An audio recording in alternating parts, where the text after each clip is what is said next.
Namaste, welcome back to Sithipragna channel. You are watching Machine Learning Basics Theory playlist. Classification is kind of like basics to machine learning. I mean, we are already learning basics, but this is like basics. If you already watched the videos that I already uploaded, you might have already heard about classification. So what exactly is classification? Classification is a supervised learning technique in machine learning where the goal is to categorize input data into predefined classes or categories. The algorithm learns from a labeled training data set where the correct classification or label is already known and uses this learning to predict the classes of new unseen data. And you are correct. We have already seen examples of classification in so many algorithms that we have already watched. But I just felt like we will learn about classification in specific. And how does the classification work? You are going to train data. A classification algorithm is trained on a data set where each instance is associated with a label, or you can call it as a class. The features of data points are used to learn patterns that distinguish one class from another. And an example is if you're classifying emails as spam or not spam, your training data will include many emails with the correct labels mentioning whether it's spam or not spam. Once you train the data, then you will model.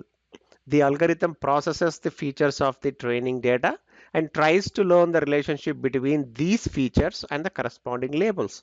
This relationship is then used to classify new data points.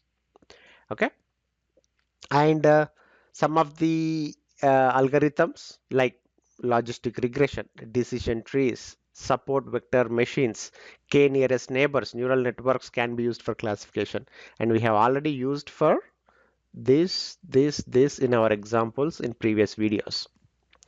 And if you want to learn about an overview of about these particular algorithms, logistic regression, it is often used for binary classification problems, which predicts the probability of a binary outcome. And then the decision trees, this is a tree-like model that splits data into branches to make decisions based on features. And SVM, this finds the optimal boundary that separates different classes in the feature space. And KNN classifies a data point based on majority class of its k nearest neighbors in the feature space. And neural networks, it's deep learning models that can handle complex nonlinear relationships in the data, often used for image and text classification. First we prepare the data, then we model the data, and then we predict or train the model, or then we do the what prediction. Once the model is trained, it can predict the class of new data points based on the learned relationships. The prediction can be binary. Binary in the sense you will only have two answers like yes or no, spam, not spam, 0, 1. Or it can be multi-class. For example, classifying different types of animals, whether it is cat, dog, etc. And once we do the prediction, we will do the evaluation. The performance of a classification model is often evaluated using metrics like accuracy, precision, recall, F1 score, and confusion matrix. These metrics help understand how well the model is performing in classifying data. And all the models so far, we have walked through the step-by-step explanation, correct? In there, we have already done these steps like preparing the data, training the model, doing prediction, then doing evaluation. In the evaluation, we already did accuracy, precision, and confusion matrix. If this is your first video, I would recommend you to go watch the previous videos as well after this, because we have already applied classification technique for several algorithms already. Now you already know examples, real life examples. Let's look at them again. Email spam detection. An email service provider wants to filter out spam emails and ensure that only legitimate emails reach the user's inbox. This is an example of a binary classification because it will only either have whether it is a spam or it is not spam. The model, what do we do? The model is trained on a large data set of emails where each email is labeled as spam or not spam. Remember, it is a supervised algorithm, which means you will submit it data that is already labeled. Unsupervised means you don't, the data that you give is not labeled, but here you need it already labeled. So you will submit some emails which you already labeled as spam or not spam. That's how you train the model.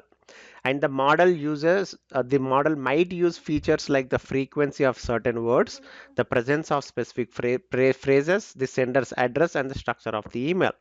When a new email arrives, the model evaluates these features and predicts whether the email is spam or not spam. And by applying this, spam emails are automatically filtered into a spam folder, improving the user experience by reducing unwanted content, which you might be already seeing in real time in your Gmail or any other email account. And image recognition, this is a multi-class. This is a binary multi-class because the image can be anything. If you are classifying animals, then it can be a cat, dog, cow, snake, whatever it is. A social media platform wants to automatically categorize user uploaded images into different categories such as landscape, portrait, food, animals, etc. How does this work? The model is trained on a data set of images, each labeled with the correct category already. Then the model extracts features from these images such as shapes, colors, textures, patterns to distinguish between categories. When a new image is applied or uploaded, the model classifies it into one of the predefined categories. So once you use this, the platform can automatically tag images, making it easier for users to search and organize their photos. And binary or multi-class for medical diagnosis. Let's assume a healthcare provider wants to develop a model to predict whether a patient has a particular disease based on medical test results and symptoms. So the model is trained on patient data where each record is labeled with the correct diagnosis. For example, disease present or disease absent. That is what we call it binary. Or maybe he has some kind of other diseases. The model might use features such as blood pressure, cholesterol levels, age, and medical history. And using this, what are we going to predict for a new patient? The model predicts whether they have the disease or not. So once you apply this, the model assists doctors in making faster data-driven diagnosis, potentially improving patient outcomes.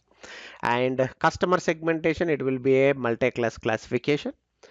Let's assume there is a retail company which wants to segment its customer into different groups based on purchasing behavior to tailor marketing campaigns. We have already seen this example in one of our videos.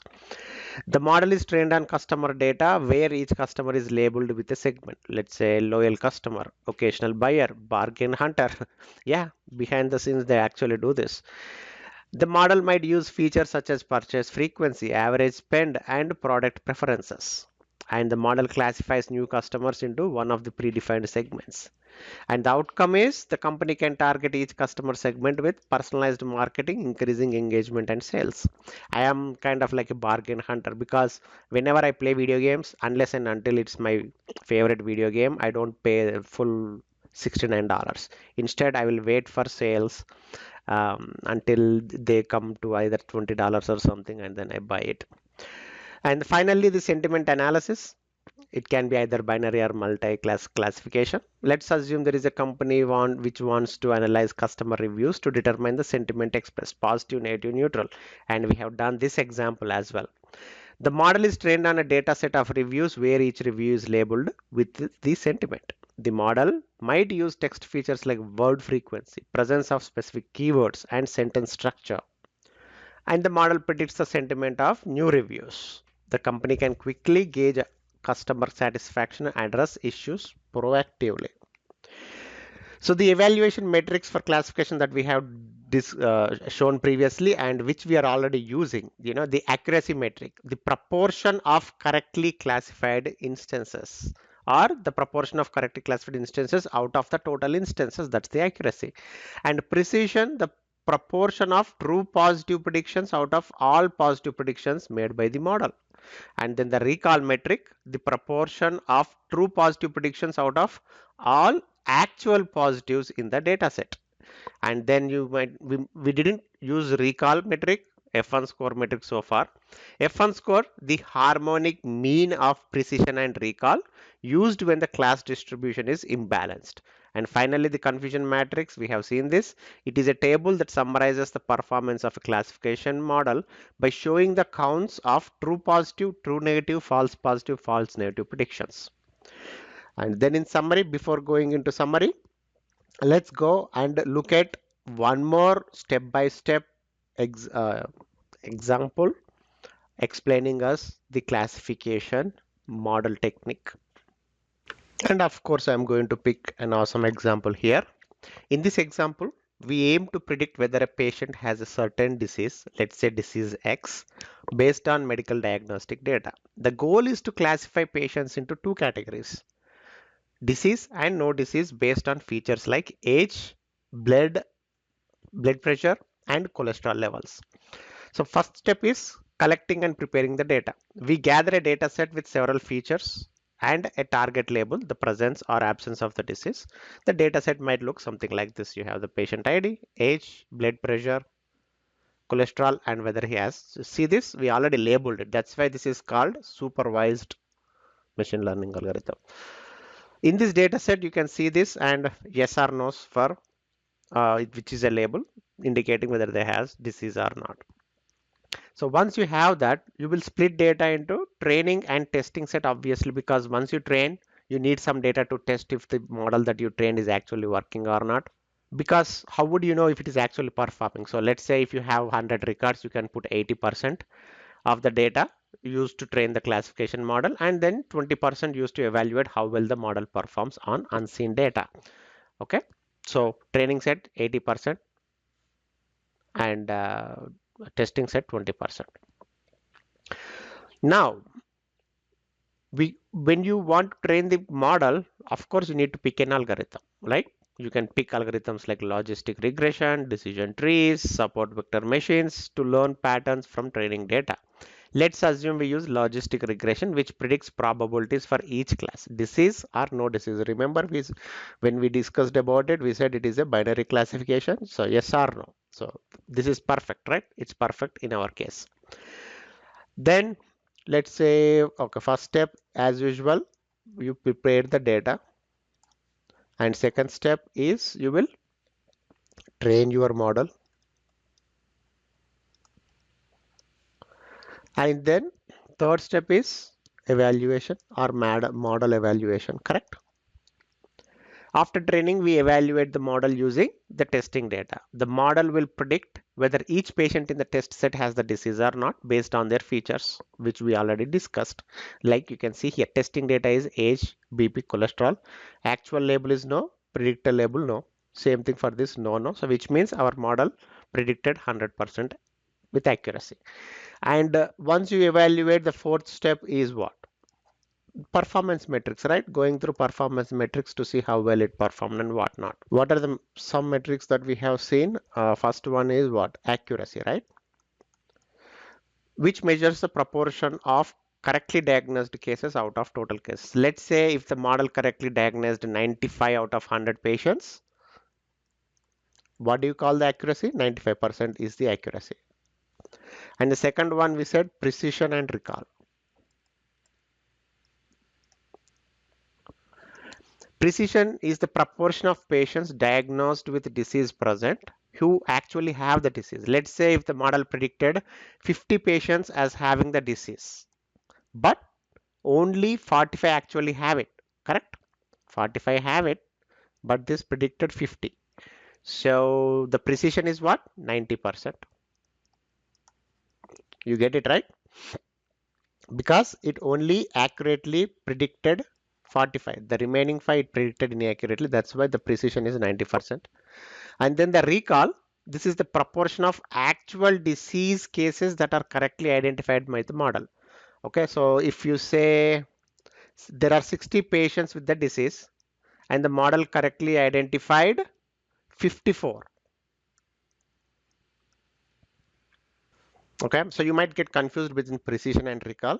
Okay, so precision is it over predicted, correct?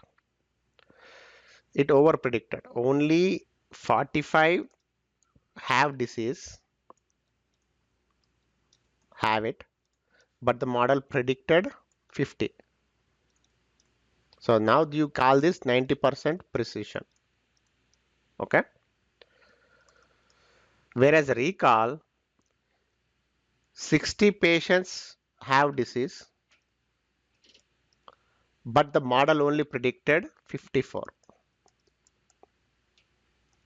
Okay, it predicted less. So you call 90% recall. Let's learn about the next one, which is F1 score. It's not the car racing F1. The harmonic mean of precision and recall. Useful when the dataset has an imbalance between the number of cases in each class. For example, many more disease absent cases than disease present. So in that case, you will use this F1 score, which is the mean of the precision and recall. And then you have confusion matrix. It's a table that summarizes the performance of the model by showing the counts of true positives, true negatives, false positive, false negatives, which we will see in other examples as well. Don't worry about it. Now, you have the model, you trained it, you evaluated it. Where will you use the model? How will you use it in this case? So in this case, the model classification model can be used as a tool to assist doctors in making faster and more accurate diagnosis. It can provide a second opinion, especially in cases where the symptoms are not straightforward. Let's say if the model indicates a high probability of the disease, the doctor might order further tests or start treatment earlier, potentially improving patient outcomes. And the model can also help identify high risk patients who need closer monitoring or more aggressive treatment, leading to personalized care plans. Patients identified as high risk can be enrolled in preventive care programs to manage their condition better and reduce the likelihood of complications. So the advantages of using classification for medical diagnosis are early detection, consistency, and scalability. Once trained, the model can be deployed across multiple healthcare settings, providing diagnostic support to a large number of patients. Okay, and if you have to look at the challenges and considerations, the data quality is very important here. The accuracy of model heavily depends on the quality and completeness of the data used for training. If you use junk data, then you will get junk results. Remember that in machine learning, the quality of data is very important. Missing or incorrect data can lead to poor model performance. And especially in healthcare, it's important that the model's predictions are interpretable by medical professionals. Some complex models like deep neural networks might act as black boxes, making it harder to understand how the prediction was made. And using machine learning in healthcare requires careful consideration of ethical issues, including patient privacy, bias in the training data, and the implications of false predictions, and etc. So you should be very careful. Now that takes us to our summary. So classification is what? It is a supervised learning technique used in various applications, from spam detection and image recognition to model diagnosis and customer segmentation.